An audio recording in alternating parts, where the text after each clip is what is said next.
welcome to Maverick Live. I'm your host, Luke 2, and today I'm joined by Adam McLaughlin. Hello again. Thanks for having me. How you doing? Are you good? Yeah, not too bad. Thank you. How are you? I am good. It's been a good week. Got a lot of work done, so Yeah. Well, really it's happy not with so that. good though. No. As always. So today we're talking about LinkedIn. We're talking about, was limiting the connection invitations on LinkedIn a good idea? So it's very controversial currently because I think it happened a few months ago now. People realized that you can only send out about, was it 100 connection requests in about in a week's time? A week. A week's time. A week. It seems like a lot until you break it down to how many people actually view the article I posted on our site to say, how do you clear your connection request, because they keep getting restrictions on it. Because it limits growth for obviously any LinkedIn Open Network people trying to grow and build their network quickly on LinkedIn. But also it does remove the issue of bots. So we'll go into the positive and negatives. How do you personally feel about the change?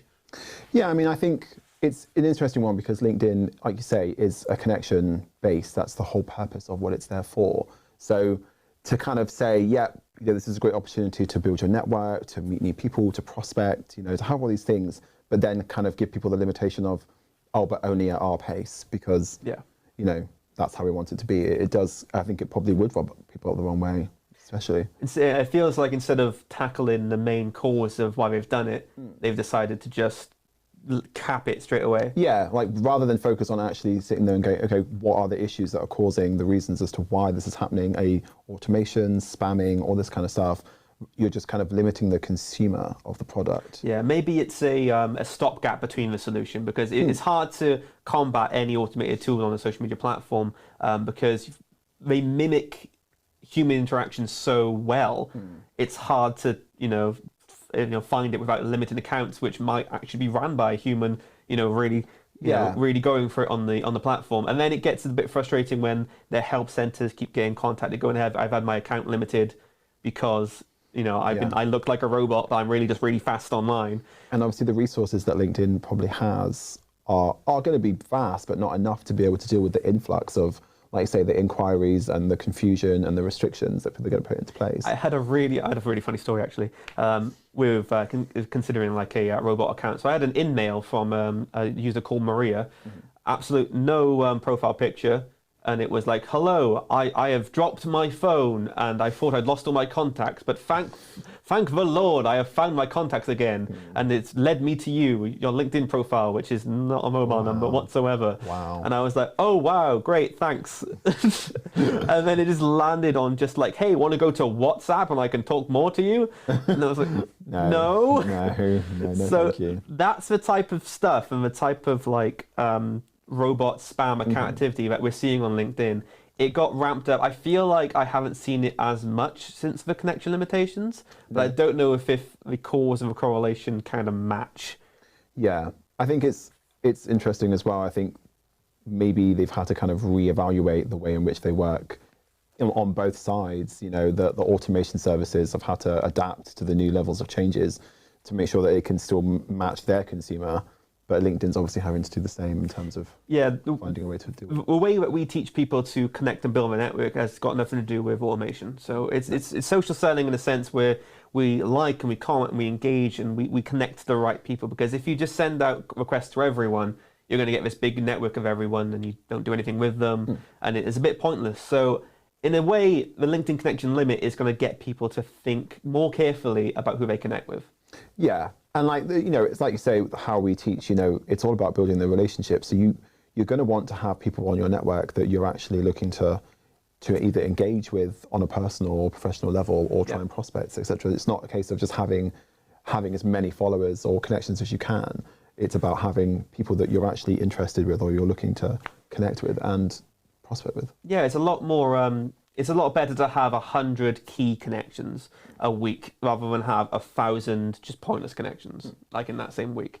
So was it a good idea? In a way, yes, because it gets people to think more about their social selling strategy, connect with the right people. But it wasn't a popular idea because now people are having to think harder about who they connect with, or they're trying to connect with a lot of people maybe at an event and just ended up having to reach their cap really quickly. So the people who are struggling now to connect with our same people have to like maybe make a mental note for next week to connect with same accounts. Well, And I've reached my 100 now, so I'll have to make that. I'll go up my 100 next week. It reminds me of those back in the old Bebo days when you could only have like a certain amount of people in your key friends list. And it was like, oh, I've used my 6, but if you're happy, I might add you into the list. You know, Yeah. You're not part of my 100 this week, but I'll write you down. Yeah. It depends on how nice you are to me today. But I mean, I guess that kind of gives you the opportunity as well to say, or, you know, to see what their level of activity is as well. So if they might be active one week, but they're not active the next week, you might think, okay, there's actually a big gap in between each one. So Yeah. it does give you a lot more opportunity to be more specific and be more targeted about who you want to have on your network, as opposed to, like, say, just broad everybody and anybody. There is something to note with if you send out 100 requests but you get 100 exceptions, you can send out more in a sense. So if you get accepted, they will obviously give you that credit back in a sense if it's a lot of activity. So doing it the right way with connecting with the right people who are going to accept doesn't really limit you that much in a sense. No, and as long as you're smart and you're actually engaging with that person before you chose to reach out and connect with them, the likelihood of you actually getting the connection back is going to be much higher anyway.